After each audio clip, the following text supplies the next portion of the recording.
Exactly. We're here. Oh, we're here now. Good afternoon, good morning, good evening, wherever you might be in the world. I didn't know whether I was going to bring like a case of beer, tin helmet, or whatever to tonight's one. I think it's going to be interesting. As Chris Crockford, the accountable manager, for this stream, I think we'll say. Well, let him qualify for that, but I'm not sure in entirely how we can use that.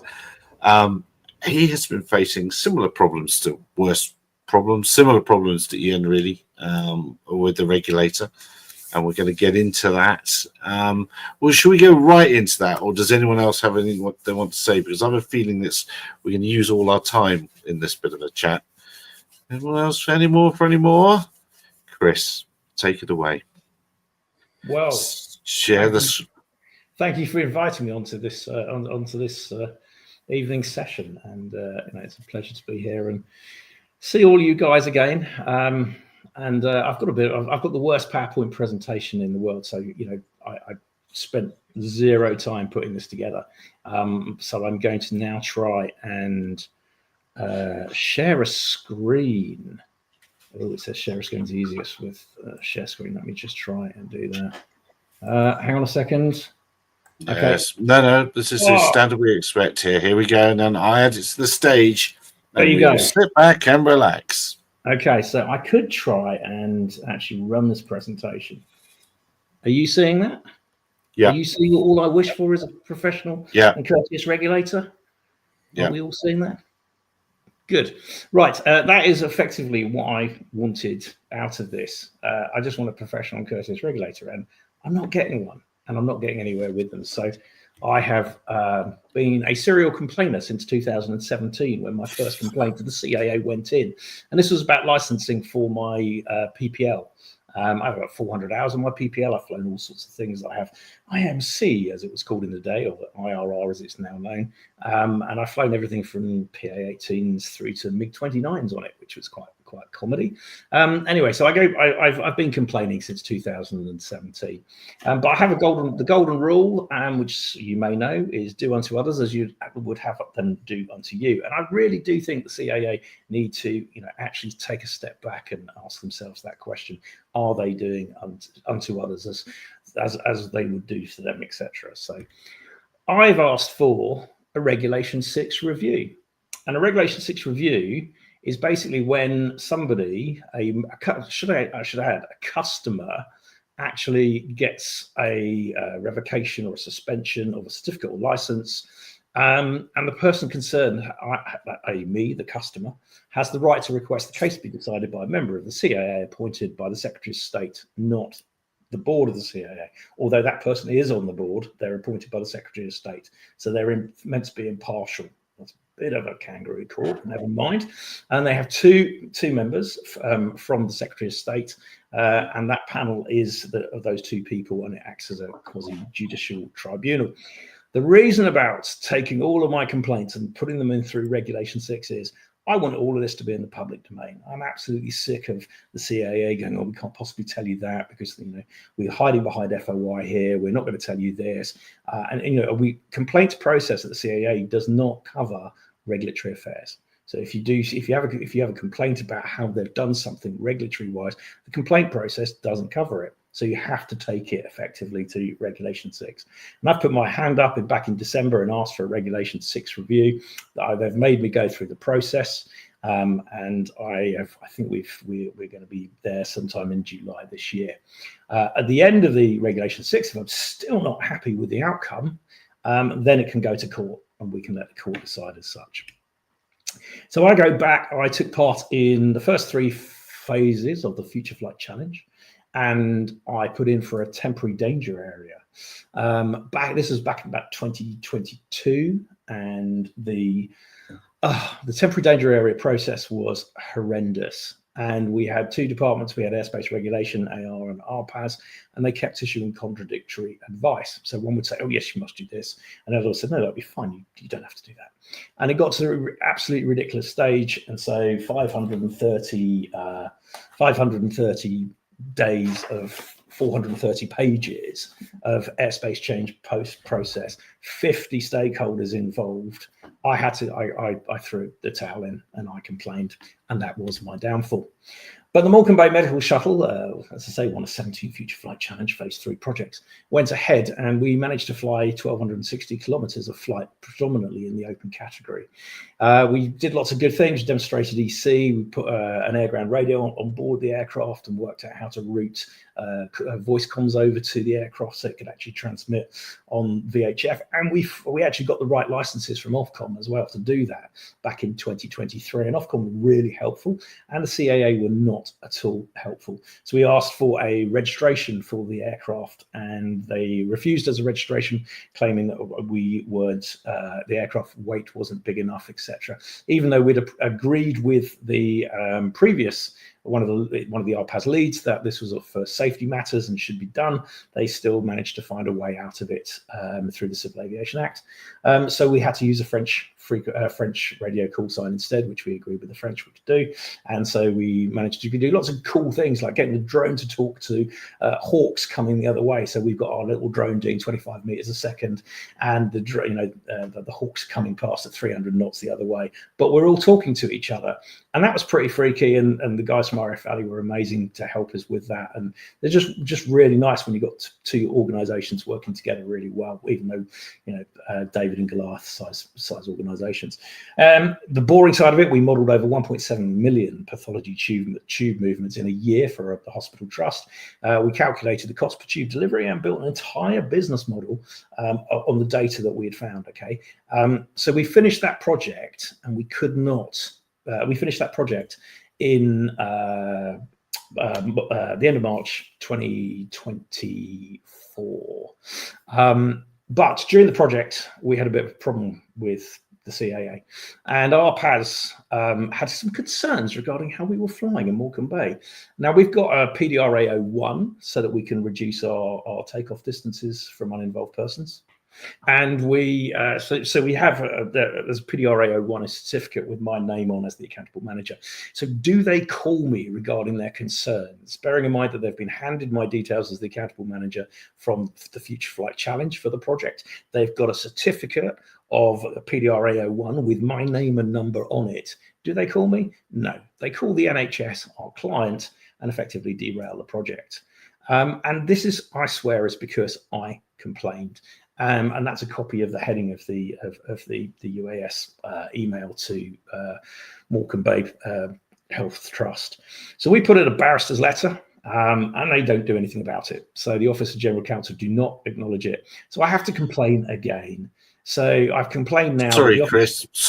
Are you presenting this because it didn't go through? Didn't go through to the next slide for us. Oh. What slide are you seeing at the moment? We're still on the first slide. Oh, hang on. Does that help? And that's the last slide now. Okay, so that's beauty and surrounds. Okay, does that work? Yeah. Okay, so it's obviously it's not sharing the presenting screen. So let's just work off the slides here. So this is the CAA letter to the NHS. We were right into the CAA saying, you just derailed our project, and the CAA's Office of General Counsel never acknowledge it until I complain again. Our barrister's letter informs the CAA that all intra-hospital flights have been suspended, and this is really critical to this story. The Future Flight Challenge paid millions to the CAA to support these projects.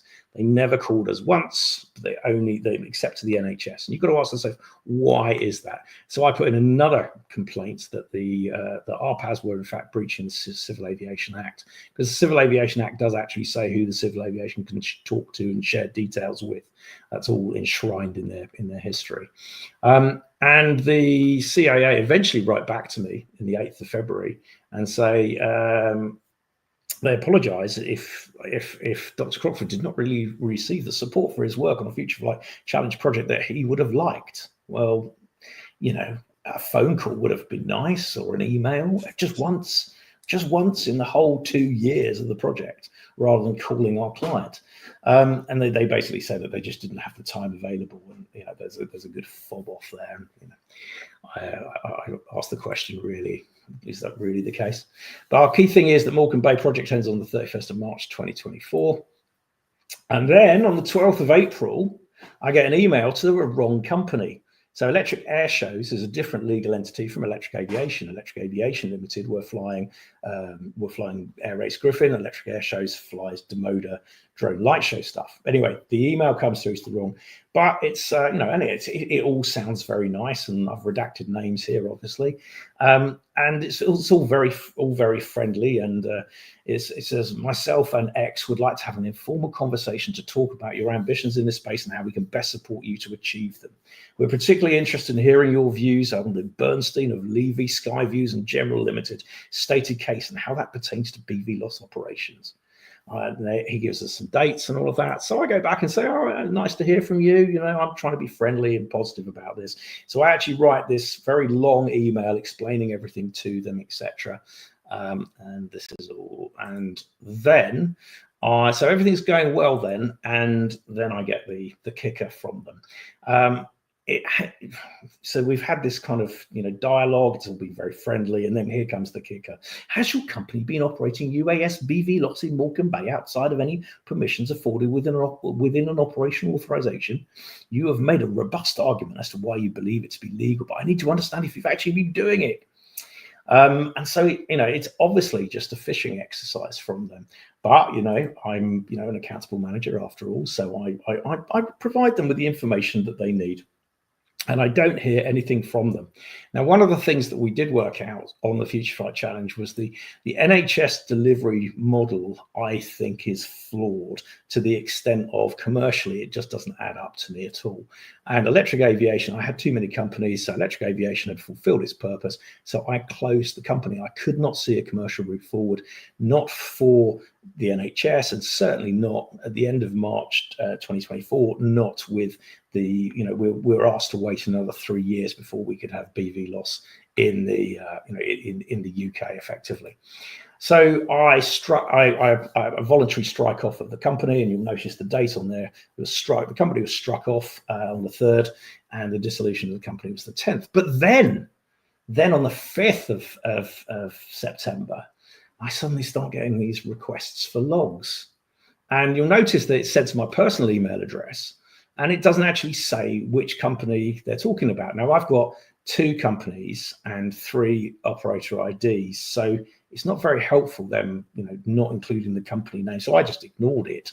And I've answered all of these questions already. They want flight logs covering the last 12 months. Well, actually, we hadn't done that much flying anyway. And all of that flying was in the open category. So, nothing to worry about there. I think there was one flight actually where we did a photo shoot at one of the hospitals in that last 12 months. And we, that would have had a reduced takeoff distance, but it didn't go anywhere. Any incident logs, there weren't any. Any site survey for flights to or from NHS sites and over. Well, there is no place called Morecambe with 2 O's. And little b for Bay since August 2023. Well, there wasn't any flights to or from NHS sites or over Morecambe Bay in these specific category because you just derailed them in August of 2023.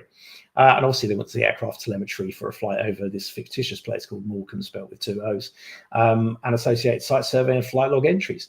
But they unfortunately they sent it to me personally. It's not talking about which company they want it from. Now they sent a repeat one threatening me with prosecution on the 17th of September. But if you look at it, it starts off with regards. The first one is in this font and ends with regards. The next one is in a completely different font, threatens me with prosecution, almost like it's been cut and pasted from a PDF of the CAA, and it's basically yours sincerely. And then finally, we get the third request, and it actually does detail which company that they're talking about. And again, the company Electric Aviation Limited has been fully dissolved and struck off well before this. So we're now into a legal wrangling with whether or not I am, as a director, liable for the flight logs for a company that no longer exists. And I don't believe I am, because I believe that those flight logs belong to the company and the company is no more. So there you go. Anyway, so I put in a complaint. Obviously, I've got to complain again. And from that, we then move forward. We did get an apology, as you can see, from the CAA in February of this year for their inability to spell Morecambe Bay. And it was, I've seen like 4 different spellings of it from the CAA, and it's, I struggle with how you can ever spell some Morecambe that way, but there you go. What we did find, which is quite interesting, is lessons learned. This is an internal CAA document, but because I got it through GDPR, it refers to one of my complaints, and this is from the lessons learned file from the complaints, and as you'll see at the bottom, and it's through feedback like the sort that Dr. Crockford provides that we can achieve that end. For that, we thank him. So you see, I am actually just, obviously, by complaining, doing a public service, you would see. But then we move on until we get to the 7th of November. And this is a letter from the head of RPAS. But he doesn't actually give his title. He is the head of RPAS, but he just signs off Civil Aviation Authority. And in it tells me that I basically would, I signed up to be the accountable manager for electric aviation, and I failed to provide them with the information, even though our barrister told them there were no flights. And I've answered his and his colleagues' questions quite openly. They've now basically come to me and said that, that it doesn't, the CAA, have got concerns about my competency as an accountable manager. And you'll notice here this veiled threat of we're currently processing a renewal for Electric Air Shows Limited, and will correspond with you separately in respect to that application. Well, it came as no surprise to me that on the 20th of December, a finding was raised against Electric Air Shows for our drone light show operational authorizational renewal. And it says here, we do not have the assurance that you have suitable competence to hold the role of accountable manager. And basically, as as part of a just culture, we'd like to offer you a pathway to resolving this issue. Firstly, you would be required to supply logs and records as previously requested for Electric Aviation Limited, the company that no longer exists. Secondly, you've been invited to an interview at Aviation House, where an inspector would remind you of your duties as an accountable manager and obtain confidence that you not only understand, but will follow the requirements moving forward. I don't think that really is just culture. Do you think that's just culture? I don't think so. I think that's a sort of veiled. That sounds like you're in a little office, and then a man comes in with shades on and goes, Mr. Anderson. That's what I'm saying. Yeah, well, I don't really think it's just culture anyway. So so trust me, if you were going to come after me and claim that I'm not competent for something that I've been competent for the last 3 years, you've got to ask. And competency in a legal context is about mental capacity and knowledge and the ability to exercise that knowledge. So I don't think they actually meant competent. And this will be interesting to see as we go through the Regulation 6 process. Now, they've basically made this finding that saying that I'm not competent to be an accountable manager. And that kind of, excuse my French, pissed me off. So I thought I'd ask the question, who is the accountable manager at the CAA? So I started digging around, and I found the corporate governance statements. In fact, the Freedom of Information guys put me onto this. Bless them. And we had quite a few FOIs, quite a few complaints. I'm sure my name is mud there, but if you read Capt 2552, this is the way that a person may be authorized. The staff may be authorized to perform the CAA functions is via those 3 ways effectively. And at 3.9, the CAA has established a framework of safety accountabilities. The framework extends from the chief exec through the management chain, with emphasis on the accountabilities of the Group Director of Safety and Airspace Regulation, also known as SARG, GD-SARG, and senior colleagues within SARG, of which RPAS and FS&I do sit. So That then got to say, oh, okay, so there must be this authorizations document, this management matrix that I've heard so much about. So I asked the FOI guys about it, and they said, oh, it's already in the public domain. There you go. And there was another version of it, 2022, which they confirmed to me on the 17th of February in 2025 is a draft document. So hang on a minute, it's an authorization schedule from 2022. And it's still in draft 3 years later. I mean, does that sound, it doesn't, to me, that doesn't sound quite right. It sounds to me like something's going a little bit wrong with that.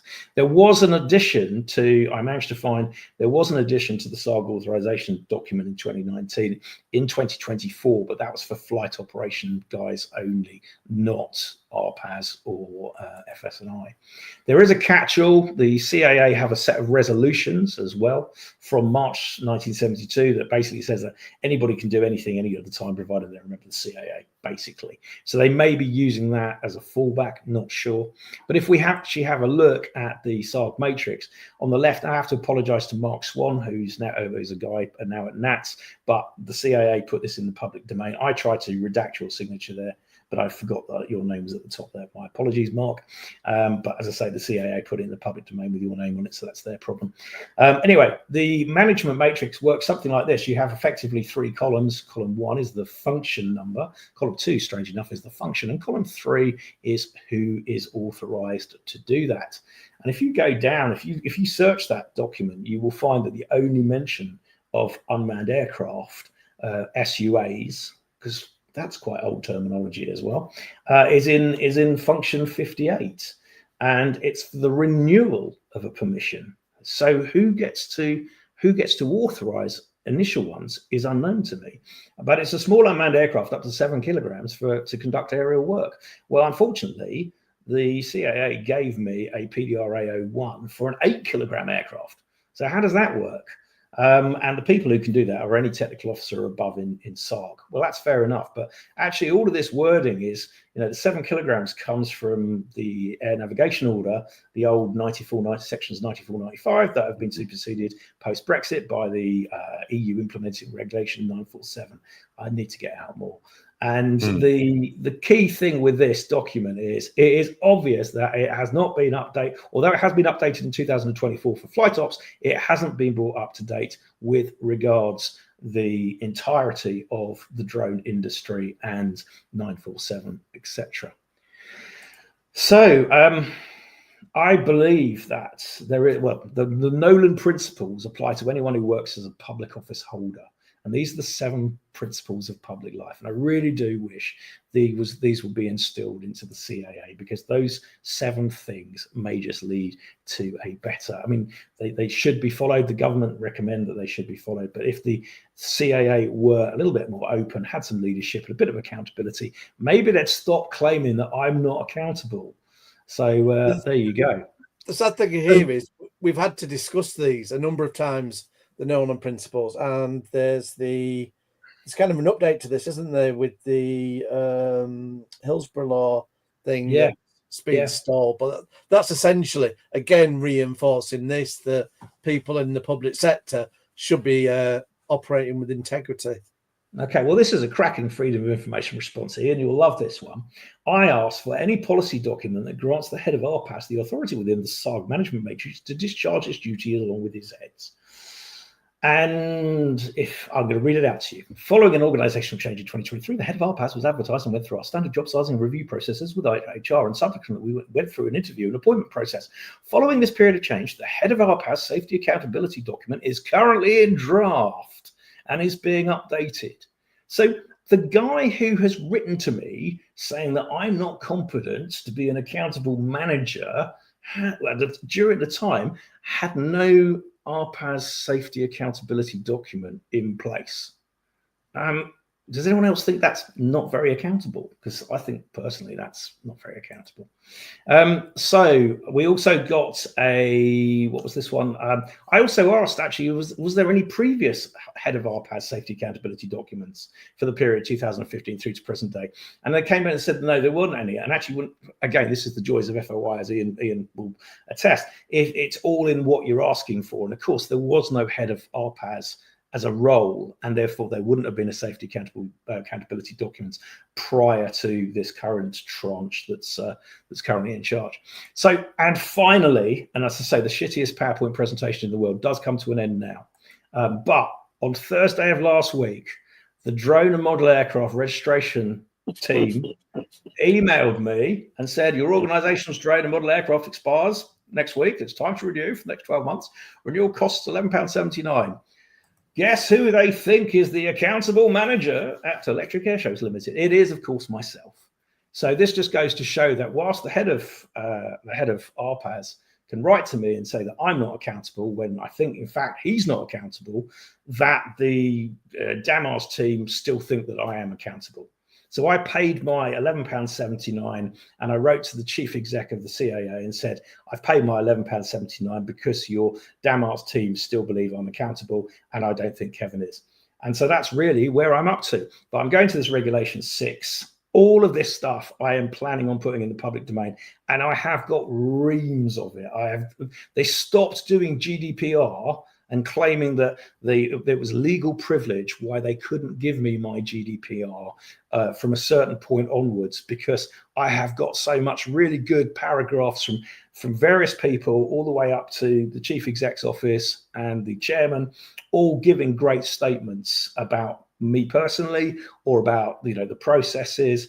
And so I'm planning on bringing all of them in and putting a big presentation together and then submitting that through Regulation 6. The key thing is it's all going to be in the public domain, and the hearing should be in July, and I'll happily come on and tell you how it went. So I'm going to stop sharing now, and you can bombard me with accountability questions. He sounds like a troublemaker. I've got no time for troublemakers. There you go. No, we never have a mayor. Never do that. Never. So just unpack the SARG thing. Sorry, who was I jumping on? Just unpack. So, but there's that catch-all phrase was, I think you said 1972. So they'll get away with it. The SARG thing's not in place. It should be in place, but there's a 1972 ruling that says we can do whatever we like. Is that about right? I might have this totally wrong, but I can't see either Freedom of Information aren't giving us stuff, they're lying to us, or they're just basically, they haven't got their paperwork in order. And I suspect this is post-COVID, post-Brexit, and I think that they just haven't really got, does it really affect the operation of the CAA? Well, it's their own safety management matrix. It's all part of their safety management system. That safety management system is audited by ICAO. And I was told by somebody who will remain nameless that I need to get a copy of the EASA last review of the CAA safety management system, but the CAA won't give it to me. So I'm going to go to EASA and ask for it. Because I'm told that EASA told the CAA before we Brexited to sort their management matrix out because it wasn't up to date. So if that was an EASA finding, it would also be an ICAO finding as well. But I haven't seen those documents. I'm working off what people have told me over the years. So I may have this all totally wrong, but I suspect I haven't. And the only way we'll get answers is to take this through the Regulation 6 process. So I am going to be testing whether or not my theories are correct, and they are only theories. But when FOI point you in the direction of a document from 2019. You've got to be, and they say there is no, bar one update to that document, there is no newer document. It's like something's not right here. Something's not right. And at the end of the day, I heard some musings from a party who will remain nameless that years ago that they consistent airspace infringer won in court when the CAA were prosecuting him because the inspector hadn't been correctly, his credentials hadn't been correctly authorized. And so it went all the way to court, and then the defense basically turned around and said, it doesn't matter, Your Honor, because that person wasn't authorized to make these accusations against my client. So who knows? It's one of those that, it's not going to stop people. It's not going to stop the CAA issuing little stamped documents, but an operational authorization is effectively it's meant to be a sort of safety risk thing, but in fact, I just think of it as a blame thing. So if you fly outside of your operational authorization, you risk getting prosecuted. And you stand up in court and say, I did something wrong, Your Honor. I flew outside my operational authorization. It's blame management rather than risk management. And that is the real problem. There is nothing going on in the CAA I can see to promote good culture. There's nothing I can see, going on in the CAA with regards to RPAS to promote responsible flying. So I think back to about 3 years ago when Bruce told me not to fly over people or their expensive possessions. And I took that as very, very good advice. And I took that away like 3 years ago when I was sat there. And on Morecambe Bay, actually, the ironic thing with Morecambe Bay is actually you can get between all three hospitals and you only have to fly over one row of Victorian terraced houses. And you could actually circumvent that, but you'd be going down the canal at 10 feet. And obviously, there's a risk that there may be a canal boat. And, so we could do all that. But in all of that route planning that we did there, the only thing that was stuck in the back of my mind was Bruce going, don't fly over people or their expensive possessions. Sorry, my Kiwi accent failed me then. Sorry, Bruce.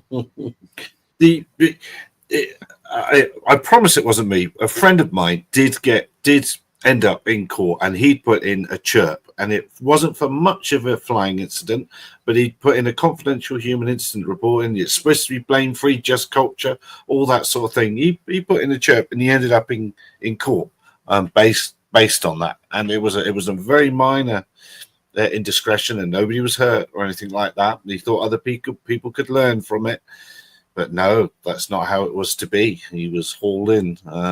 So that was 20 odd years ago now. So now explain the Article 6 thing. What noose have you put your neck into?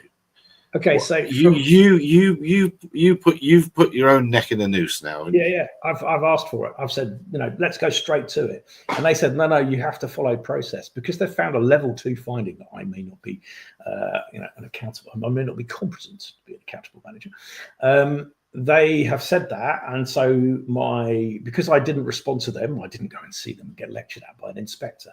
And there's a reason I didn't go and see the inspector actually, and I'll get to that in a minute. But I decided not to do that, not to follow their pathway forward. And in fact, the CAA, bless them, have offered me time with a senior manager from the CAA.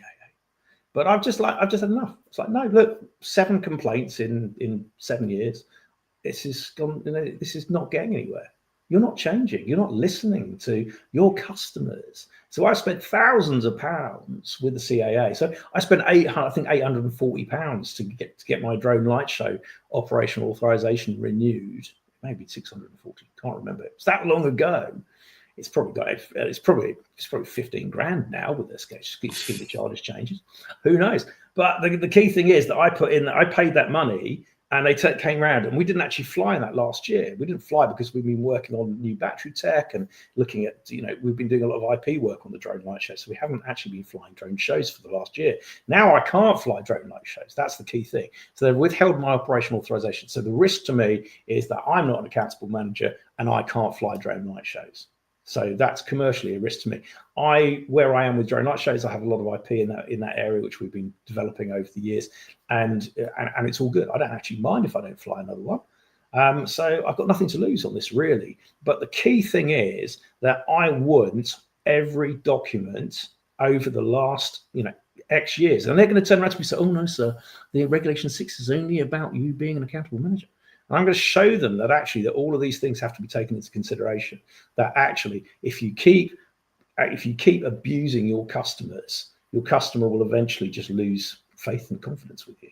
And that's what I've done. So I want to basically put in every single bit of information that I've got into the public domain and let their exec committee of 2 DFT SOS appointed people, NEDs, they can decide. And the bottom line is, if they turn around and say, no, Crockford, you're not competent to be an accountable manager, I can then turn around and go, brilliant, let's go to county court and see what the judge says. So, and again, it's one of those that I'm pretty sure that I've got enough evidence to prove in a court of law that due process has not been followed, that there is no policy for accountable managers. And somebody, a former exco from the CAA, told me that there is no policy, that a couple of people whose names will remain nameless borrowed the term accountable manager from flight ops, and actually there isn't an accountable manager policy in manned aviation, and you need a Form 4, and there's 2 caps about it. Well, where are the caps that give me information to tell me how to be an accountable manager in RPAS? There aren't any. And they've said, about fitness of character's crept in there as well. I'm like, no. Your document says that I'm not competent. It doesn't say anything about fitness of character in there at all. And bring fitness of character in if you like. And I happen to be an accountable manager in the medical industry. Did you know that? For 15 years with the Medicines and Health Regulatory Authority, I have been an accountable manager with them for another company. So I've got tons of evidence about fitness of character and all that. What I can show you is that the fitness of character, some characters within the CAA, is not very good, and it's certainly not up there with the Nolan principles, etc. So it's I'm making a rod for my own back, but I've had enough. It's not getting any better. The DFT don't care. So your complaint, nothing about regulatory mind because they can't be touched. But if you put a complaint in, you say, flight ops were nasty to me, and complaints look at it. If you don't like it, it goes to stage 1 and stage 2. Then it goes up to, you can ask for it to be referred to the DFT ICA, the Independent Complaints Assessor. And the CAA don't actually like that because they then have to report that to their board. But I've been through there once, and I kept telling them, look, the whole problem with the temporary danger area is we didn't get it because RPAS kept arguing with airspace regulation, and they came back and said, oh no, you didn't put in your operating safety case. And I'm like, no, this is the operational authorization. We've already got it. So, and actually, if you read your policy document about TDAs, you'll find that it actually talks about a safety assessment, risk assessment document. It doesn't talk about an operating safety case at all. And the CAA just have made that up. But I can, the TDA process absolutely has killed the UK drone industry. All the microlight pilots hate drones now, all of them, because of endless TDA applications for NHS drones, of which we were one of them. We managed to do without TDA in the end, and 1,260 kilometers of incident-free flight. Did you pull that very dodgy who owns the coastline, who owns the airspace thing that we discussed longer? Is that how you did your flights, or did you just did it with a chase aircraft? We got a license. We did our main flight. I think our longest flight was 76 kilometers, but we did that from a chaperone aircraft. So we basically flew in the open A3 category. We could stay over Morecambe Bay, where we could remain 150 meters away from any uninvolved persons with the tide coming in or going out. And we did it from a chaperone aircraft. So the chaperone aircraft had every kind of electronic conspicuity going. So it had, the full FLARM, ADSB, Mode S as much as you can. And it was, we were monitoring all the frequencies. One I'm interested in. Future flight has really annoyed me for years, and I had to struggle because, of course, I'd known Chris. Chris was part of it, so it must have been sort of all right. But my word, there are questions to be answered with future flight, and I'm taking all this time. Someone else jump in and ask questions, isn't it? For those that from these future flight the projects, are they part of Horizon 2020? No. They were UKRI funded, and the Future Flight Challenge. The trouble was the Future Flight Challenge was 3 years ahead of its time. I know Gary hates the word future, because it should just be flight now. But we came out of that in the end of March last year. We had everything built. We had a ground operations center. We had comms to the aircraft sorted. We knew, where we were flying from. We knew the routes, everything. We could have turned it on. Having said that, when we started to look at the commercial side of it, there was an awful lot of things that didn't add up. And the weather was actually the biggest hindrance to us. And when we did some data mining, Because can anyone tell me what the visual minimum criteria for a drone is? You know, when you're flying a light aircraft, you've got to keep clear of cloud by 1,500 meters, and keep there's all of these VMC, visual minimum criteria. But I don't see any of that and look at SORA. I don't see any of that in SORA whatsoever. What is your risk mitigation for flying into cloud and becoming IFR? And I don't think even the CAA's new remote pilot qualifications cover IFR at all. So when you look at it, it's really a case of the weather is one of those big things. We looked at it and we came out otherwise. We could only fly on 72% of the last 10 years. So for 28% of the time of the days of the last 10 years, the van was going around the bay carrying those medical samples. And you look at that, and okay, we live in a windy, shitty part of the country just before the beautiful Lake District, but there are, and Project Caelus up in Scotland, they got very, very little flying in, because by the time the CAA gave them permission to do anything, they'd only got like 3 weeks left of their project. So whereas we just went the other way. We just went, okay, we're not going to CDA. What can we do legally? So we looked at all the regs, and there was nothing to say that we could. If you apply for a PDRA 01 now, there is something in the guidance material that says you can't fly it from an aircraft now. But that's just guidance material. It's not law. It's just guidance material to the PDRA 01. So we get into this state. But I do think that the NHS case is massively overstated, and I don't think the business model adds up. And I think the weather's a killer. It's always going to be that way. But when you get all these, it doesn't matter if it's going to be Cesar or any of the let's say Horizon 2020 or what's happening in the UK. There's a lot of funding coming in. As we know, there's millions coming in there. There's absolutely millions coming in. Whether you want to say that money's being wasted or whatever, they will say that it's research. So basically, if it doesn't work, it's research. We know that it didn't work. That's the result, in a sense. But shouldn't, and this is what I've, and of course, this isn't even a question. Is why doesn't the CAA support these projects? Because if there's a chance the NHS or the post service or whatever it is, blah blah blah, that this will work. Where is the support for the drone industry from the CAA in order to say this works? We have a future for the now or whatever it is. To me, it makes no sense coming from somewhere where it's the complete opposite, and we have the support from the regulatories. But I see this in many, many ways, and what I'm seeing from the UK, and of course, it's a story that we hear a lot of. Why it makes no sense why they're being like that. What and I'm sure you're not just being singled out as one. I'm sure there's many others where the story is almost the same as well. But it makes I think there's 17 projects on Future Flight that finished and had nowhere to go. Yeah, and they were 2 year, 3 year long projects. Yeah. So we started early on ours, and we finished a year earlier than everyone else. And those projects just finished this. Some of them have just finished this year. There's nowhere for them to go, because the vision, there was no joined up vision, and millions. CAA would pay millions to sort this out. Yeah, but they didn't engage. It's good to see Phil up there, by the way. But I've been part of some of these Cesar projects in the past, but in like several years ago, and the hopes and the promise, and of course you have the technology and all the rest of it, and it didn't go anywhere, But it's all down to, when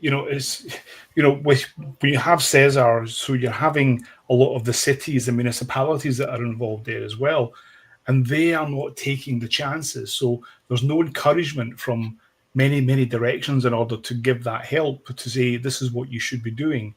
You know, so all these companies that go in, such as yourself and many others as well, it's like, you're just banging your head against the wall, and you get the money eventually from that project, but then after it, then it just all fizzles out. We ended up financially down on that project, obviously, because it was a contribution from us as well, but it was match funded by us. But we learned a huge amount. no, don't get me wrong. We learned a huge amount of some of the technology that the reason there's my anti-helicopter sign behind me is because I've got some tech there that I'm working on. I just suddenly realized before we came on, I didn't need to see. But so we're working on some stuff at the moment, which is, we think, is mind blowing and really, really good fun. And you'll see, there'll be more about that later in the year. But, trust me, it's going to be flown in the open category in the UK, and it'll be flown BVLOS in Ireland. We just go to the Irish regulator. The Irish are different, chalk and cheese between the two. And talk about positive support versus. Eden's good shit, eh? He cares. The Irish CAA. He seems to push stuff through, and I think you see that in. So talking about future flight, we have similar. I'm Canadian, but we had one in 2018 and 2019. There was the IPP program and all that stuff, and nothing. You guys got a lot of money. We didn't, in North America. There wasn't much money being passed around, but it was a dead end. But I find that with these programs, we're beyond these programs. It seems like we gave up in 2019 after a NASA project that was, in our opinion, mismanaged by the test site. That they were just worried about press releases and not safety, like aircraft beyond Mach still and all that. But it's very much it seemed like between 2016 and 2020, all these projects were a way for companies to raise money, put the press releases, I'm involved in this project, look at this, and I'm going to lose a bunch of money. And yeah, there is one that we pulled out of because it was just we didn't feel safe.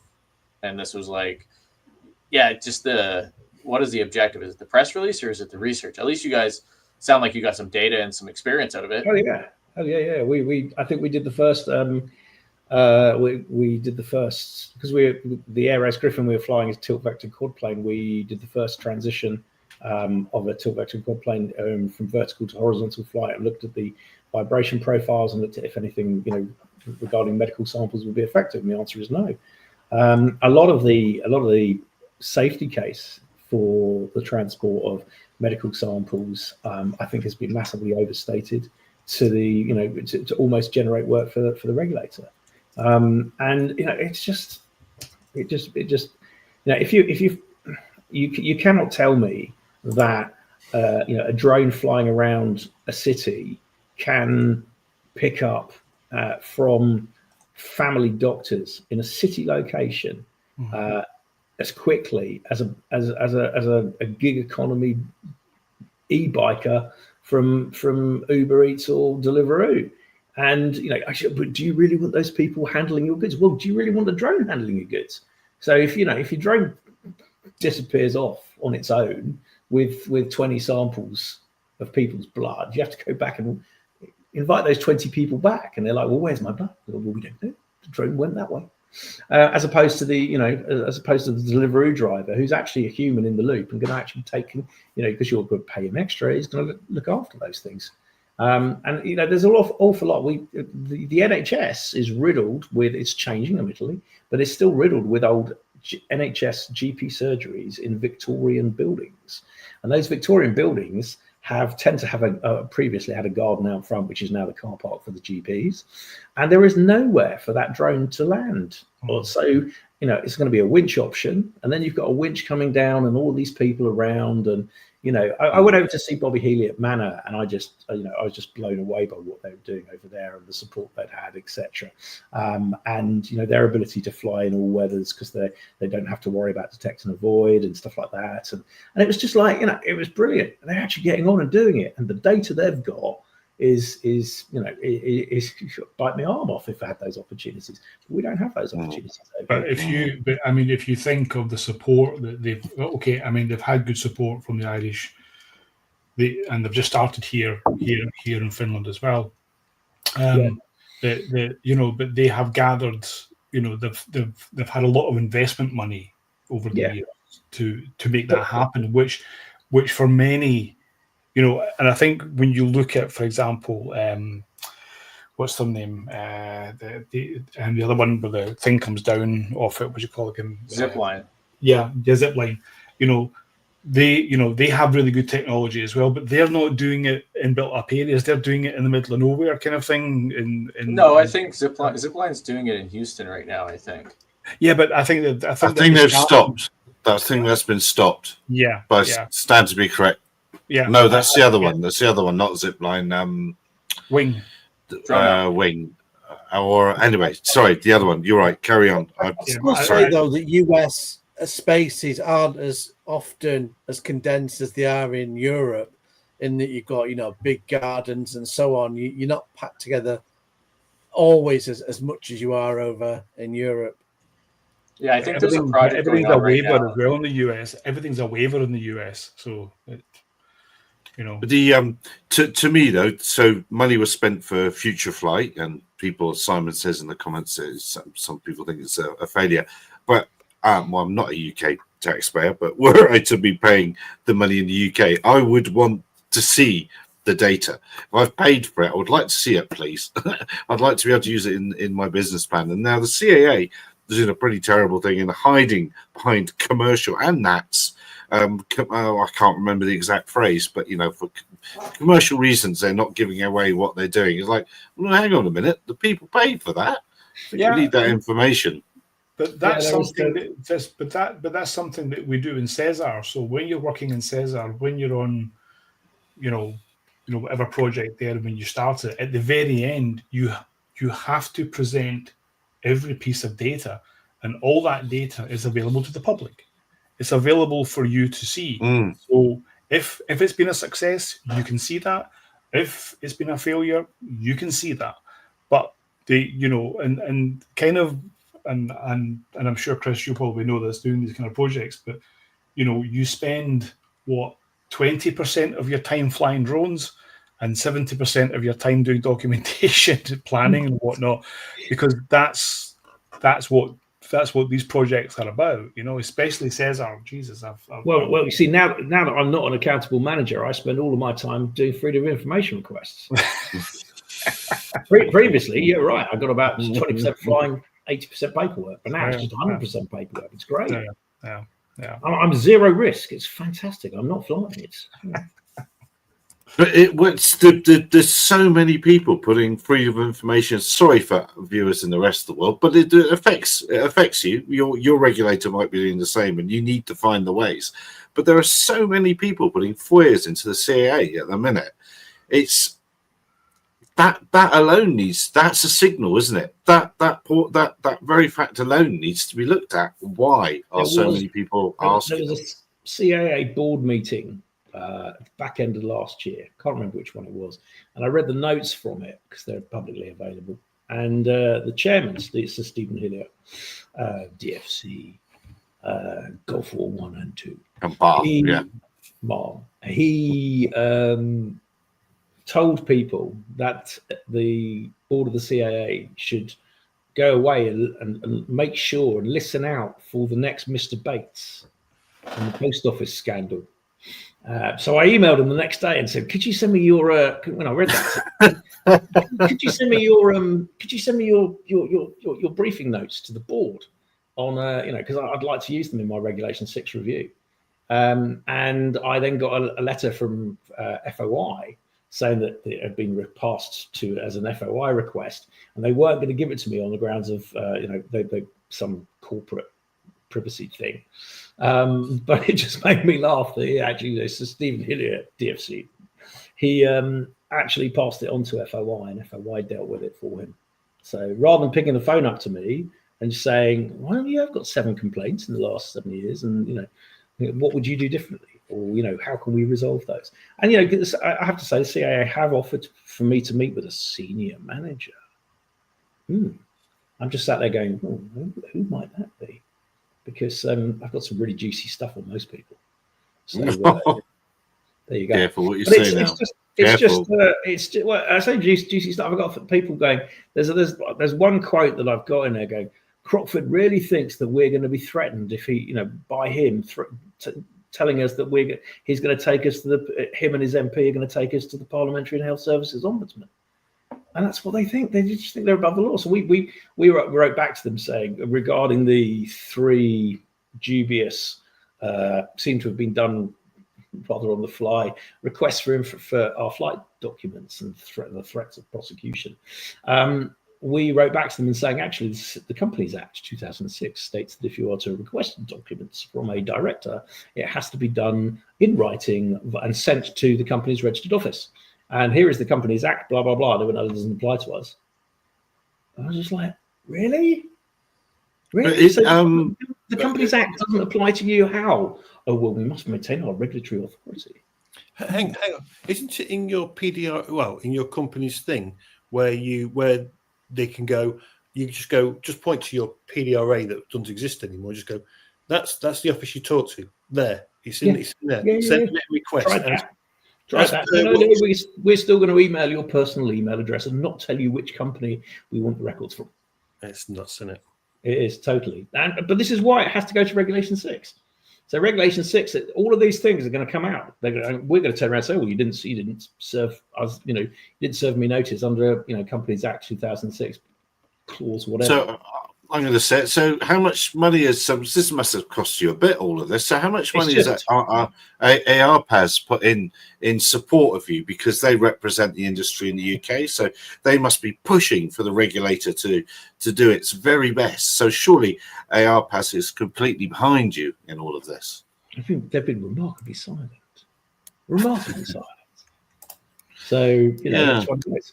And I think actually, and Future Flight Challenge guys have also been silent as well, but they don't want to get involved. They don't get stuck between a rock and a hard place, do they? ARPAS doesn't criticise the regulator. No, although it did. It came out with that. There was that thing that it said that after the CAA's review in 2023, ARPAS had a poll and they published a thing that said that the CAA's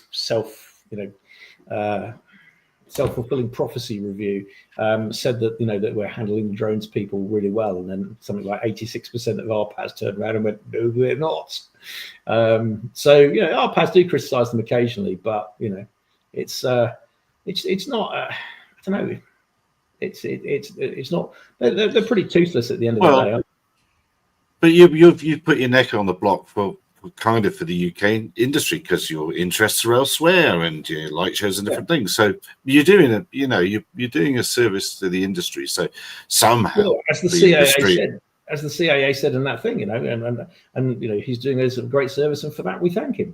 That's I think I probably know who wrote that, and happy days. But it is, again, that's the sort of thing that needs to go into the public domain. But it's really interesting when you used to be able to GDPR them, but now they've stopped that. And there was a case, there's two funny stories about the CAA prosecuting people. So the CAA went after Jet2, the airline, for some bit of consumer law that they weren't following or something like that.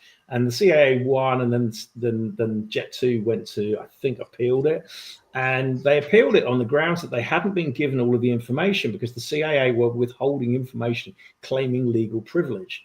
And the judge ruled in Jet2's favour at the appeal and stated that all of how the communications within the CAA were not legally privileged. And the CAA are currently using legal privilege to prevent me from getting GDPR on all of the information that they were quite happy up to the middle of last year to send me out. And that's how I know what people at board level were saying about yours truly. But that's all stopped now because they claim it's all legal privilege. So it's kind of interesting where that one's going. And the other one is like, we talk about Amazon Prime Air. The CAA did actually sue Amazon Prime Air a few years back for flying lithium-ion batteries around the place, if I remember rightly. I could have got that, but pretty sure. Cambridge. Yeah, it was in bulk, and it wasn't. It was like 737s with Prime Air on the side, full of lithium-ion batteries in contravention of the air freight regulations. So I find it quite funny now that Amazon Prime Air are coming back and doing drone deliveries, or are they in Darlington? Who knows? I don't know anything. Oh yes, the Darlington one, but it's Wing in London, isn't it? No, Wing is further up. Wing is Northumbria, and that would be flying. Sorry, that was not Wing. It's a Zipline in Northumbria. They had it all sorted, and they had their TDA in, and it got frozen and paused, and all of this. And I heard a rumor that it got paused because the planners wouldn't give them planning permission for the launch station. So, and the TDA, air risk, ground risk. And this is where yours truly has been saying that landowners do own airspace, and landlord airlord does meet somewhere. And what the CAA and the Law Society really should get together, and they should actually define that. Because if they turn around and said, "Oh, yeah, you as a household, you own all the airspace up to 200 feet." So interestingly, if you have a model flying club, it's meant to have planning permission. If you use the same site for more than 28 days for takeoff and landing, or you want to fly, you're meant to have planning permission. Yeah. And I actually mentioned this to the CA when REs were first done, when we first went for an RE. Do you know what? For REs, they don't care if they have planning permission or not for the test site. The CA doesn't, because it's like, hang on a minute, we don't care. But I can understand why planners will go, do you know what? We're not giving you permission there. And this is company due diligence, though. The company who was going to do it should have checked all this out before they went. We're going to use this site. It's a bit like eVTOLs. Okay, so we've all been fed the electric air taxi, Kool-Aid for the last 10 years. But the key thing is, we don't believe it. Go around any town in the UK. Who licenses the taxis? Who gets income from licensing the taxis? Okay? And now you've got these electric air taxis. Okay, who's going to give planning permission, and two, the councils are going to want to have a share of that license revenue, because that's what they've known. And people, business as usual or business by drone, BBD or BAU. BAU, nasty new term. Urban air mobility is a big myth anyway, because if air taxis were possible and were able to make money, there'd be far more helicopters doing it, because we've had UAM for years. Helicopters would be doing it day in, day out, raking it in. Now, don't get me wrong, right around Vegas, I was in Vegas, you see helicopters doing the tours all the time. But you imagine a VTOL trying to do that's electric. They couldn't do the journey to the Grand Canyon, the Hoover Dam, land and come all the way back. It'd be like, charge it up, go get another one. You can't handle the weight, these VTOLs. You're talking passengers with luggage. Forget it. Helicopters are bad enough when you show up and it's you're going to do the tour. We used to have helicopter shuttles between Gatwick and Heathrow. Yeah. And what killed them? Noise and NIMBYs and noise. And that's we should have kept going with the Feely Rotodyne. Love the Fairy Rotodyne. Super silent. You'd never have heard it coming. And then you've got all the weather problems, even for helicopters. Helicopters won't fly in the fog or whatever. That rotor blades over the river. How's that working out in the fog for you? Yeah. You see, it's not, isn't it? But unfortunately, next time you go out and it's a misty day, look up and go, I'm bloody glad that Amazon Prime air drone's not up there. And Mick says helicopter noise per hour cost is way too high. The cost of running an eVTOL is even high. You amortize the cost of those batteries across their useful life cycle, and it's far more than the operational cost of a helicopter. I'm actually speaking at an urban air mobility event on Friday. He's a believer then. I was actually invited to one and they're having a panel, and I don't think they've quite thought about when they've invited who they invite. but really, the bigger we all agree, we absolutely all agree they're not going to work. It's not a thing. Yeah. But unfortunately, people did part the Red Sea for them to arrive, and regulations and viewpoints and attitudes and all the bull dust that stopped like the Morecambe Bay trials and all the other trials. Unfortunately, that's what we've got. That's the result of urban air mobility and flying taxis. Well, you know what it is. You know what it is, that this multi-rotor drone operation is way too safe. They need to introduce something that's going to have a toll in human lives, because these safe drones aren't a good bit. eVTOL, that'll kill a few people. You can. Do you know what? When these things start flying regularly, I reckon within a year, sadly, something bad's going to happen. I don't think it'll take too long. Are we just waiting for EHang? Well, waiting for the Nimbus to complain about falling lithium-ion batteries out the sky. I just think Comes it all dead. It all slices, new it dices, it technologies- juliens, it's EHang. all new technologies basically find the market through sports goods. So you look at carbon fiber, graphene, anything like that.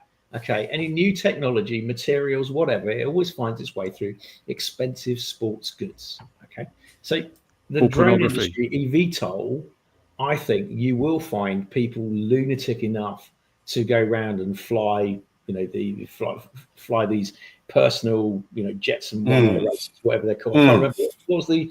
Yes, it is that. It is that.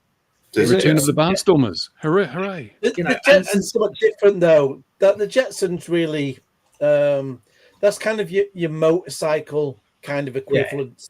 It's something that someone rich is going to have for fun. They're going to fly it round until they get bored. They're going to kill themselves, whichever happens first. But generally, I don't see that being authorised in places where it'll be generally flying about with members of the public. It'll be probably on, I'd expect it to be on private land and used as that kind of toy. But the airspace is public, Ian. There's no such thing as private airspace. Did I dream it or imagine it that the founder or the inventor of Segway went off a cliff on a Segway? Yeah, true. And died. Yeah, it's true. This is it. This is Darwin Awards. Darwin Awards are going to come out. Don't. Yeah. Do you know what? Let's Sometimes we've look at had correspondence with the CAA and think Darwin Awards. So quick question, Stephen, if I can. So just before we came on, you said Yas has been up to something. So with cuts on the news space and stuff. Yeah, I was in a meeting this evening with Jeddah because I'm on the board of Jeddah. the joint European Drone Association. So isn't Jeddah called isn't that the Japanese one too? I think they have something similar actually. Yeah, there's Japanese something. Guys. Yeah. Judah. They call it Judah. JUID. Yes, Sorry. that's right. So Judah and Jeddah. We are the People's Popular Front of Jeddah. No, we're not. We're Jeddah. But anyway, people, we identify as helicopters. So I heard that there has been some cuts and there's been a lot of staff that have been moved around into other departments, and one of them is that drones have been kind of separated from U-Space. From all the U-Space regulations and certification that is going on, drones have been separated from that, which I don't really see making any sense in a sense. Just explain that to me. Just help me with that one. So, okay, let's make a class of airspaces for uncrewed aviation, but let's not involve them. Is that what we're saying here? That's what we're saying here. I'm kind of happy that way. But of course, U-Space is they're supposed to be bringing in drones, but all the BS that's going on about U-Space and the air taxis and whatnot. So in that sense, I'm kind of happy that it's being separated because I want this separation. However, the U-Space is more than that, and I'm actually being more vocal about that. If they want to have U-Space, there really should be, everything should be VLOS at first. And I've been discussing that with ANRA, but that's another story. But apparently that now that they have to only do certification one at a time. So if there's USSPs actually have to be certified, they'll only do it one at a time. So if you look at how many U-Space operators that there can be out there, how can they get certified? Because it's and I think it's bad news for investors. I think it's bad news for the industry in general, because who's going to want to hang around and wait for certification if you are fifth in the queue? Because the amount of investment that's been going on over the past 3 to 4 years, if not 5 years, even longer actually, and now they have to wait even more. So I don't see this ending well. I see this and of course it's going to be interesting because I'm going to be speaking at this event on Friday, and I think that this is going to have to come up, So, what is the future? I don't know. Helicopters. Helicopters. Yeah. Did we see? Because we've been going the hour now, so let's just quickly. I thought this one was fantastic, because who doesn't like something that doesn't involve lasers? It's fantastic. Any idea how this works? Anyone seen this? I've no idea what this is. Here's my mirror ball. Yeah, absolutely. Well, you left it in the disco, I should think. Why don't they just put nets over prisons? Can anyone answer the question? Yeah, I think you can go fishing for drones. Whoa, that's too smart. Doesn't sound as good as lasers. And what if we built tethered drones with nets between them? The problem with your nets is once you get water and you get mildew, like any sort of material, it starts to form down and it drags on. I have big nets. I cannot lie. And they're actually a pain. Big nets are a pain in the ass, to be honest. Like I've had one 80 by 40 feet. But if you flew them from tethered drones, you could just change them out. Yeah, I guess you could do a tethered floating net. What happens when it's raining? Drones in it. What's the IP rating? I don't know. Whatever the venture capitalists will let us get away with, and the renderings that we can make. That's all. What? I will pitch I'll pitch that to our border people, not our border. What do you call it? Our jail people, correction services. We call it correctional services. Yeah. So this is just slice them into little pieces as they run away, or what? I haven't even bothered reading it because why would Josh, it's great. Josh, you're actually in Canada, so you don't have bad people, No, I think they're illegal in Canada. They've been sneaking in from the south. We've had to build a bigger border. Have you read the article though? I'm just reading it now, and it says the drone. It says drone landing. Well, that's one of the things they're not doing in the prison. No. The British-made technology allows operators to detect and pinpoint a person scaling a wall or where a drone has landed at jail. But it's a laser screen is being used to stop escapes from a secure mental health facility. But it obviously wasn't very secure if there were people. No, that's what I was thinking. How'd they get out in the first place? In what made it But thinking about this laser, is the Daily Mail. We're reading this on the Daily Mail or something. What's Metro. Must be true. But this exactly. But this laser stuff. I mean, that's not easy getting any permissions for lasers because it's really what if it hits an overflying aircraft? Exactly. Well, this here sounds like laser rangefinder thing, doesn't it? So it's probably just being fired in certain directions, like across the ground, across walls, where it's just getting something, breaking the beam or something like that. So you wait till a foggy night. You wait till a foggy night to escape, then there's no problems. Slow down, we can get some more. It'll just be a LiDAR mounted a certain way, and it'll just detect. Oh, it's got a graphic. All you have to do is click the graphic. What did that have to click? Let's see the demonstration. There we go. Here. Oh, do you want laser creates virtual walls, ceilings, and surveillance security zones. Ideal for protecting works of art in a gallery, open sites such as busy car dealerships, and prison yards from drone intrusion. There we are. See, that's rather disappointing. I love the way that ended with a random 767 on fire. Oh, that's the one that caught fire yesterday in America somewhere. That was yesterday. Was that a lithium-ion battery fire? No, I don't think it was something in the engine. I think I don't know. Philip, that video in the private chat, Gary, on the same sort of a thing. Whoa, steady on. You never click a link. If Bruce sends you a link, you've got to be very careful. Very, very careful. And what about the Ministry of Defence and its anti-drone energy directed weapon? Yeah, got it. Well, have we seen the Philip one yet? Because Manor was mentioned earlier, and Philip's going after that Nordic unmanned coaxial patent. He wants it, and he told me the other day he'd instructed some lawyers. I didn't really understand what he was talking about, to be honest. But he wants that. He wants that patent, and as soon as he gets that patent, he's going to open source it. So yeah, well done, Well done, Philip. I was hoping he would come and talk to us about it tonight, but he plainly wants to just keep sleeping. It was very, very inconsiderate, if you ask me. Right, let's go on to Bruce's. Maybe Kenji will sell us his remote ID patent, and we can open source that too. We don't talk about that much, do we, anymore? But No. Yes, you're right. You're right. He was going to protect us, remember? I do. My name's Adam, and I work in defense equipment and support. You wouldn't catch me standing in front of that. Working on novel weapons and in particular radio frequency. Something wrong with that drone. State of the art, wasn't it?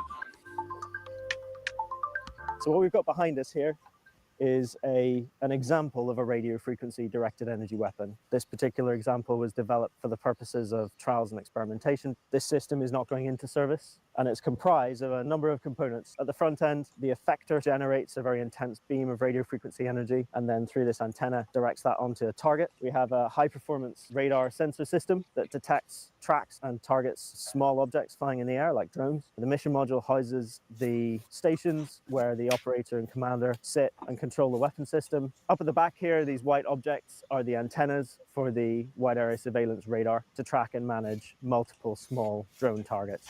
On top of the effector is a small targeting camera that's used by the operators to zoom in and identify the specific target that they're going to take out with the effector. This effector, it integrates a whole turret or a gimbal system that enables it to swivel and pan up and down so it can direct the beam anywhere in this area. Now, radio frequency directed energy weapon really comes into its own in being able to reach out and shut down electronics at range. It's very distinct from an electronic warfare system like a jammer, where a jammer denies a target the use of its comms links or whatever else. An RF weapon is using radio frequency energy to get into that target and disrupt or damage its components directly. The real benefit of that means it is able to interact with the target instantaneously and then leave a lasting effect. Whereas the jammer, typically you have to continue illuminating a target for some time.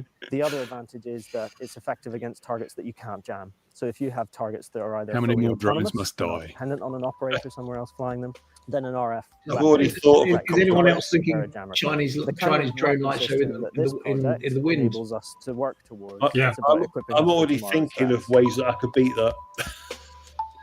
The thing is, how many millions of pounds did that cost? You could do the same thing with a microwave oven, a satellite dish, and a camcorder. Honestly, you could do it for $100,000. Will you do a demonstration next week? Don't they know it's illegal to interfere with an aircraft in flight? Well, not in the UK. They've changed that rule, haven't they? They have. Was it the USA? No, the USA. One of those. There was just somewhere has. Yeah, they've been very quiet about it. And did we all see? Because of course tariffs. We haven't really mentioned tariffs and the prices going up and all that sort of thing. Because other Ians got into a lot of trouble and upset people. But did we all see the way of getting gear around if you need to now? So that's for exports from Canada and Mexico. I think that's just a perversion, isn't it? Probably is, isn't it? So well done, feedback at its best. Haptic feedback. Yes. Yes, that's probably exactly what it is. So what other news have we seen before we go, gentlemen? Well, they could put a remote ID on rabbits now. I don't know if anyone spotted the Wing Appian NHS flights in London got extended to a year. Yeah. Did we know yeah, that? and you just why? And as Bruce always says, Trebuchet's fantastic, and that's because the weather's been so shit for the last 6 months. They need to fly in decent weather. That's my theory. Well, it sounds like it's not a particularly good solution to a problem if it's that weather affected, is it? Well, are they allowed to fly in fog and mist? That's the question. Yeah. Can they go? I think they should talk to Elon and get a tiny little hyperloop like you used to have in the department stores, where you put the thing in and it travels through the vacuum tube and turns up the other end. That'd be better. No. Sending medical samples. No. But rabbits and airliners are Gary. Did we cover that last week? The rabbits and the airliners problem. Oh, the one that ran. Yeah, no, we didn't. Yeah. But you can cover that if you like. Yeah. Yeah, I mean drones. The FAA constantly tweeting on their drone zone thing about make sure you've got to follow the rules. And you do that. The bigger danger is rabbits. Rabbits, obviously on the runway, plane taken off, got sucked in, blew the motor up. I mean, seriously, that's never happened with a drone. So why don't we pay more attention to rabbits? Well, there was that whole big report. It was the Easter Bunny, and no one got the eggs. Yeah, it was Easter. But there is that report out of the States from the FAA about the number of animal incursions onto runways and then animal strikes based on that. There's a whole great big report on that. And there's lots.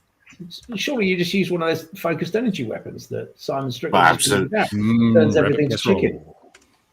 Absolutely, yes. That river in New York, that helicopter where obviously the gearbox seized or something, and it ripped the rotors off the top of the thing, and it reminded me of eVTOL to come.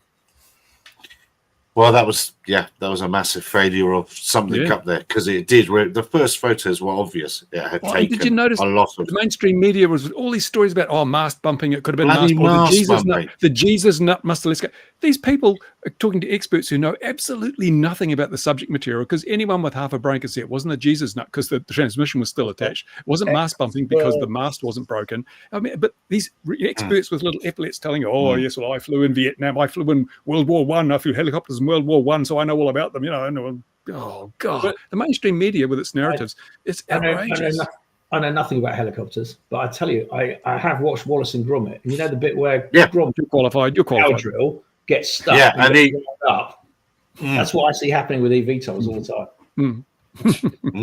And what, because of the cord that they'll have to have because they haven't got the energy density. But anyway, Wallace control line, For those if you haven't seen Wallace and Gromit, actually you're not allowed to watch this stream. That's other cartoons are available. No. It's mandatory life training. That is, it's all there. Being tethered worked for the Thunderbirds, so why wouldn't it work for eVTOL? It strings. It did. Let me show. I've been sent another dodgy video. Let's have another dodgy video. Here it is. That's what I used to do when I was accountable. But you're not anymore. No.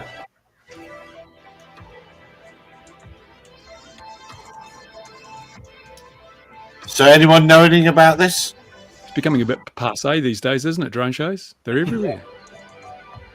It was a lot of fun in Fresno, California. Did you have something to do with this? Yeah, we did this in Fresno, California. Well, we were there, but it was an American company flying our drones.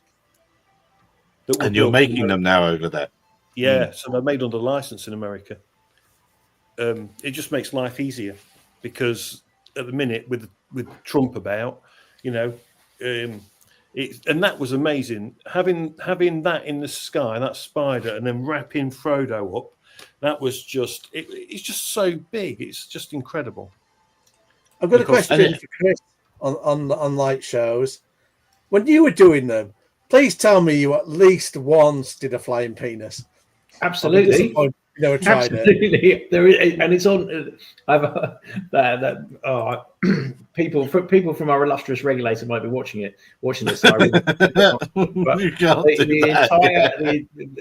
There is a really, really good story about that. And was that one of the reasons the company got incepted, it was created in the first place, was to see if we could do that.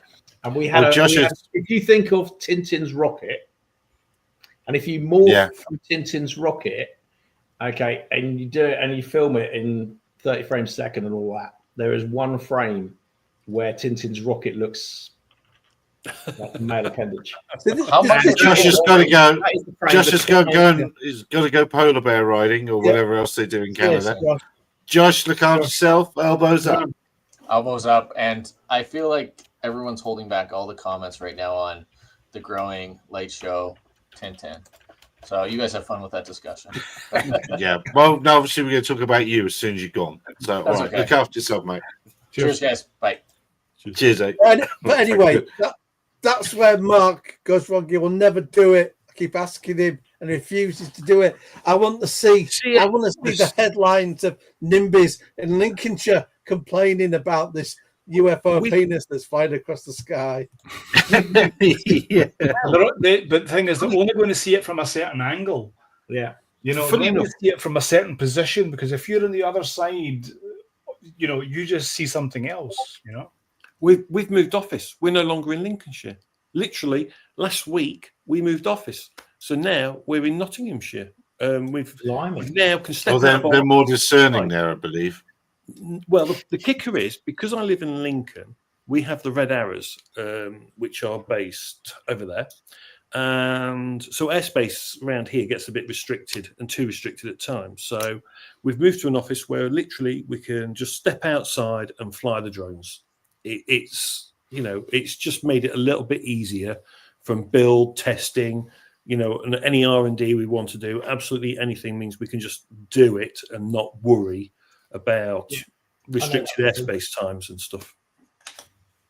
So that was the beauty of what we were doing at Morecambe, was just like, oh, hang on a minute, tide's gone out. So we go out and base search and rescue like 2 miles out, and we knew when the tide was coming in. We knew exactly what time we had to be, and we got the rescue guys with us as well. So we were just flying in places that were just completely inaccessible, and it was really cool to do it. But we still had to liaise and with the RAF to make sure that we didn't have a hawk come and visit us. We have the standing NOTAM already, so I've already got the standing NOTAM in for us, so it just sits there now. Ironically, the NOTAM that we had for the drone light show tests, we put that in, and we asked it to run for a year as a permanent thing, and they said, "Oh no, we run for 3 months."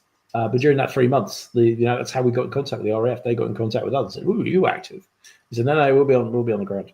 And we started that conversation, and it's like, "Well, what time are you coming through?" And they're like, "Oh, we'll be coming through about 11 o'clock local." So we'll be on the ground from 10 till 12 then. I thought, that's very, very, very convenient of you, very helpful. And that's how we ended up doing all the low-level common frequency, just having a conversation with people. We didn't want to stop anyone flying, and they didn't want to stop us flying. But the cool thing was when you've got a drone talking to a hawk. The hawk's doing 300 knots and the drone's doing 25 meters a second, but they're managing to keep it. Everyone's happy and everyone's following the rules and keeping apart. It's great. If you can all communicate and all agree very easily, and it makes life so much. And that's when you get a reputation, and that's when, if you reach out and ask a question, ask for help, they're always happy to do it, because everyone light the candles now. Remember the song "We Are the World." Remember that. Now's the moment. Now's the time to do it. I've had that as well here. I've had float planes, and I've phone me up and say, I'm flying through. You have a NOTAM. But yeah, that's fine. I'll make sure I'm down. And everyone, that's how it should be done. Yeah, it's quite easy. I know, but for some it's not. That's the thing. No, absolutely. And it's about being courteous and considerate to others. And if we can do anything to help you and make your flight safer, we will. It's not hard. I've said it loads of times before when I was in the Air Force and the air traffic. If someone rang up and they were quite rude and they were being very pushy and I'm going to do this, and this, I'd say no. But if someone says, "I don't know what I'm doing. I'm really sorry, but I'd like to do this, and this. How could I do this?" "Oh yeah, no, just do this. You'll be fine." If someone really came on the phone that we're giving it large, no. But if they needed, they were fine. It was cool. Yeah, crack on. Do what you want. The RAF are really helpful when they call you, and even I've had it. Where they want to do fly through. They're doing practice flybys and stuff, and they go, "We're coming through on thingy. So you got the NOTAM. You're going to fly through on this day." I'm like, "Yeah, fine. We'll just be off. You know what I mean? We'll just be on the ground. There's no problems." It's just, it's you're always there to help others, because we may have got basic service for the drone using a French registration off ATC near us, and they basically give us basic service, and they told us to squawk, and we replied, negative transponder, and all that technology. Talking to them afterwards, like, all that technology. Why haven't you got a transponder? It's because the transponder weighs more than the drone. But the point was, we were flying in an area where a lot of light aircraft operate, and we're not above 400 feet, obviously. In fact, we're about 50 meters most of the time. But the key thing was that we were able to talk to people, and so we were able to say, we're just operating. If we're flying near a VRP, near an airport. And we're able to say, we're on frequency. Yeah, say if the pilot, pilot report. And really, the question is to the transponder is, or the answer is, why on earth would we be flying with technology from the 1950s? Why are we talking to ATC on VHF? Yeah, AM, VHF AM as well. Yeah. Did you have to go through Alpha Tango when you were doing all that, all through France? No, we went through. We agreed with France a registration that could never be used. Okay. So. Oh, what? Did you get it? No, we just agreed with the French. This registration could never be used in France. Therefore, France, no one in the UK would use it. Okay, so it wasn't registered. It didn't go through Alpha Tango. No. Actually, we phoned around the houses. Actually, the Dutch. That we almost got the Dutch bar Brexit. The Dutch had actually allocated, I think PH-001 through 999 or something like that is dedicated for large drones for research purposes. And so you can actually apply on the Dutch register, but Brexit foiled that. So they said, "Oh, wait, you try the Portuguese." So we spoke to the Portuguese, and they didn't quite get what we were trying to do. So we kind of gave up with that. The French just told us what we couldn't do, but what they would, if we were using it, they wouldn't complain, basically, because it wasn't on their register. If we'd used something on their register, they would obviously complain. And obviously, we couldn't use anything on the G-Reg. Because the civil aviation just so unhelpful. We're saying we would like to test this for safety purposes, and they were like, and it's funny. It's funny how you're saying that the Dutch were obviously quite helpful. The French are okay, and the Portuguese not. No, the Portuguese were really, really friendly, but it just went forwards and backwards so many times. Of course, and. But this is the way in the EASA is that all the member states are all over the place, and you'll have some member states are really easy to work with, and they're very knowledgeable. It's the same in medical. So I built a few medical products in my time, and I got CE certification. And then the Germans turned around and go, "Yes, but you cannot sell them in Germany because although you have a CE mark, you do not have permission from the German government." It's like, well. What is so? I have to now get permission of the German. Oh yes, and the French were the same. You have to now get. It's like, wow, it's just protectionism, and you try and have these. It's like I'm sure EASA, SORA, an Irish SORA, going over to a German SORA. There is going to be a whole checking process. They're not going to just accept the fact that the Irish have signed it off. They're going to, it's going to be wanting to be, and this is one of the things I don't think is right with the UK SORA is the fact that it's UK SORA. Why is our airspace so different that we have to have an entire different version of SORA just for us? And surely, if we wanted to promote export, which obviously we don't, we would do it such that it was our UK SORA was accepted by EASA states. No, we're not in them anymore, sadly. No, it doesn't. We don't have to be in it to be accepted by it. And there's no two-way thing there, is there? So no. But there could be. If we use the EASA's one. There should be. If we use the EASA's one rather than if we use the EASA's version rather than the red soldering. It's a red solder.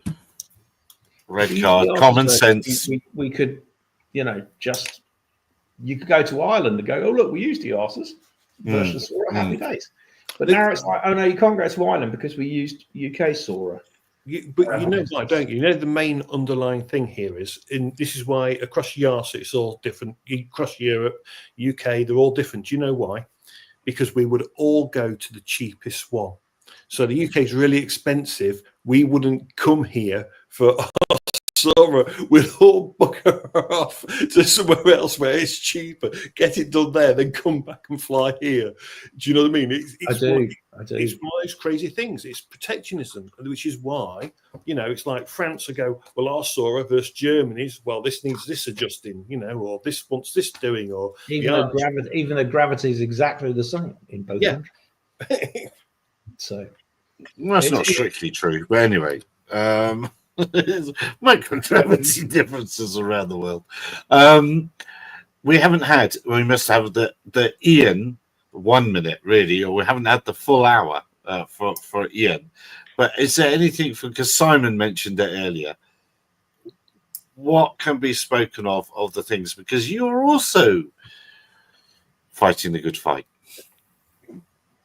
Yeah, I mean, there's been a freedom of information update today, right late on actually, at 5:30, from the National Police Air Service on Lakenheath.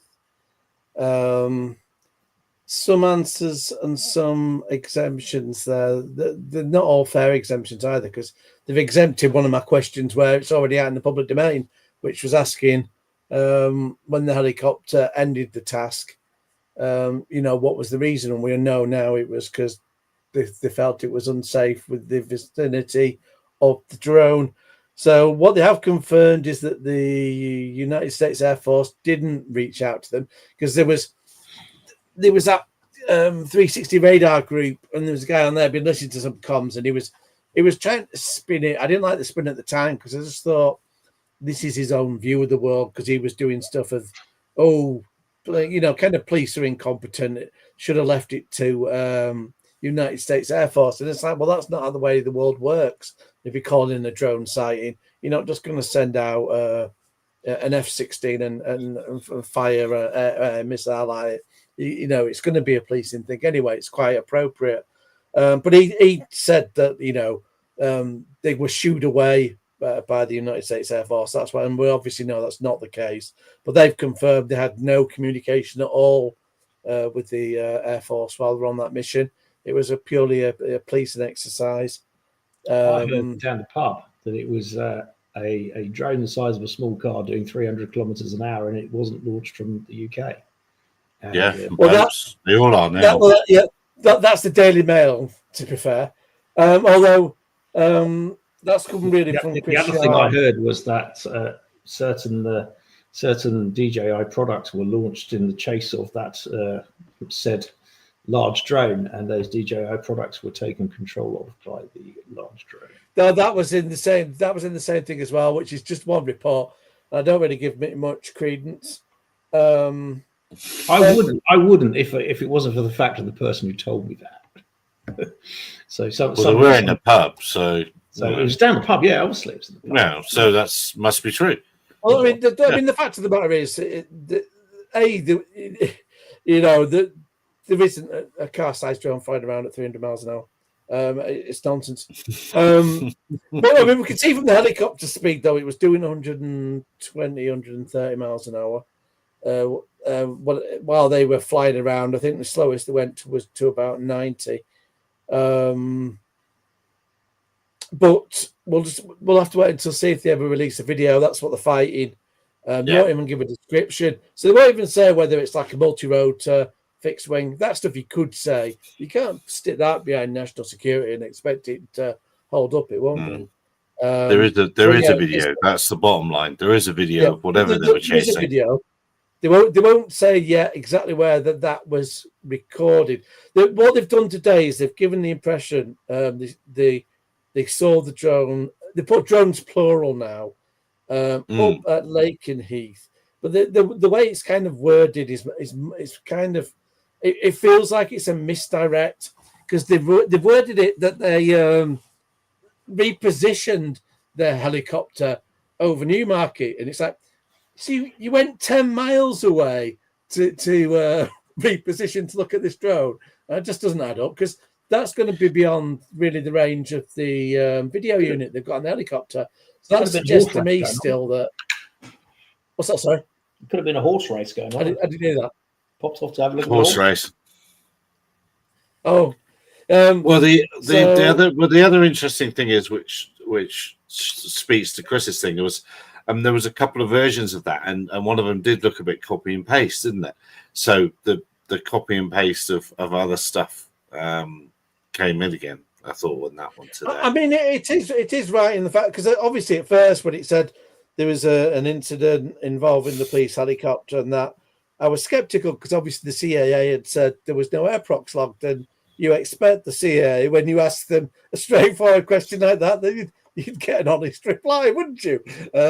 So I thought that's nonsense, and obviously it's turned out, as it's come out in the wash, that it wasn't nonsense and that there was a police helicopter involved. So there's definitely degrees of truth in Chris Sharp's report from whoever he got it from, but it's obviously it's framed with somebody that's got a UAP mindset, and because it's referring back to Langley and stuff. Well, there's subtle evidence from back at Langley. Langley have had the lessons learned where they were using RF and they didn't even have trained staff with checklists. So you're referring back to an incident itself that's mired in incompetence. And so it doesn't really give me a great deal of faith when that's the best you've got. We still don't know whether this was a mistake because we know where it was flying, the direction it was going. That's where there was manned aviation. It's got all the hallmarks of a classic airprox misidentification. But at the same time, if they say they've got video, we can't judge until we've seen it. But given they're wanting to fight that, it's going to be made hard. So really, that's going to be an ongoing thing because obviously a lot of people want to see it. It's got far more traction, freedom of information wise, than Gatwick did at the time because you've got different communities and obviously because the way we've seen in the past how badly the authorities have dealt with questions about the likes of Gatwick. People know that you've got to jump in there quick and you're in for a fight. And at least there's examples of people, and obviously some of the UAP community were involved in that anyway, so they've got the experience of it. So this one won't be batted away quite so easily because it's got the public imagination as well, and it's the press are on it this side. Are curious about it more so this time. That and a lot of them have learned the lessons from Gatwick and knowing that. The authorities are inclined to sort of flim-flam you and misdirect. So I think that will be interesting to see where that ends up. I'm expecting a blurry video that's inconclusive that nobody ever knows what it is at the end. But time will tell. Yeah. I'm trying to think if anything else has come up on freedom of information. There hasn't really any news on the Barrow drone shooting. Which one was that? Because there's one where somebody shot a drone with a shotgun. Well, I was going to say there's two, but if that's the one with the classic cars. Yeah. I did a freedom of information on that. ICO half ruled in my favour, so I was allowed to have information about the drone pilot, but not the shooter. Basically, drone pilot had no charges against him, so. What's he done wrong? And as far as the police are concerned, he didn't get paid any compensation. Either. What's that? Sorry, I bet his insurance didn't pay out either. Maybe not. I mean, that shouldn't really be down to insurer anyway. If someone's done criminal damage, they should be coughing up for it. I was expecting whoever shot it down, but it concerns me that someone's got a firearm and we're saying it's fine to take that out and take the law into your own hands. But like Your Honour. Yeah, it's like I mentioned before. Clay. I could go to any sort of box junction in the country and wait 2 minutes for a car to not follow the rules and drive into that one. They shouldn't do. And you can't just take the law into your own hands and start taking shots at cars. So it annoys me that we're allowing this situation that you can do it with drones and the police. Well, that speaks to the interference with an aircraft, doesn't it? And how they choose to pick and choose when it's an aircraft. When is it an aircraft? When is it an aircraft? Well, it really depends what trouble it's in. The thing that annoys me with this is if that was, say, for example, the police were flying a DJI Mini and someone shot that down, it would be presented as a life and death case where there would have been people laid about dead and they throw the book at them. But because it's a member of the public, we do this thing where, it's when we're not going to do anything with it, and it's, you know, then it's just a toy and it doesn't matter. And oh well, you were doing something wrong anyway. Tough luck. But if it shouted hurty words at the drone, someone would have been arrested. She was, yes, yes, definitely. That we're late. We're very late, and yeah, no, it's very late. It's bedtime all around. This has been Chris. Thank you very, very much. Good luck with the case. I'm sure you don't need it. I'm sure I have the evidence, and well done for what you're doing for the industry. It will not go unnoticed. So we'll make sure of that. And let's hope the CAA stops. I don't think a week go by at the CAA that I don't go unnoticed. Well, that's the two of you. It's you and bloody Ian, isn't it? Your entire we've got the whole of the UK's trouble squad here. My FOIs, because I'm sure there's something of interest there for you. No, good show. Tariffs will be gone soon, says Bruce. So you think he's probably right, but remember, $799. Johnny says he's thinking of getting out of the hobby because of the tariffs. They're only a bargaining tool. They'll be walked away from. Yeah, they will. Yeah, they definitely will. They will. They definitely will. Divya, wherever you are in the world, look after yourselves. Chris, again, thank you very much. We'll see you again next week at 2100 Gin and Tonic. Be careful out there, everybody. Bye-bye for now. There's one click, and there's the second.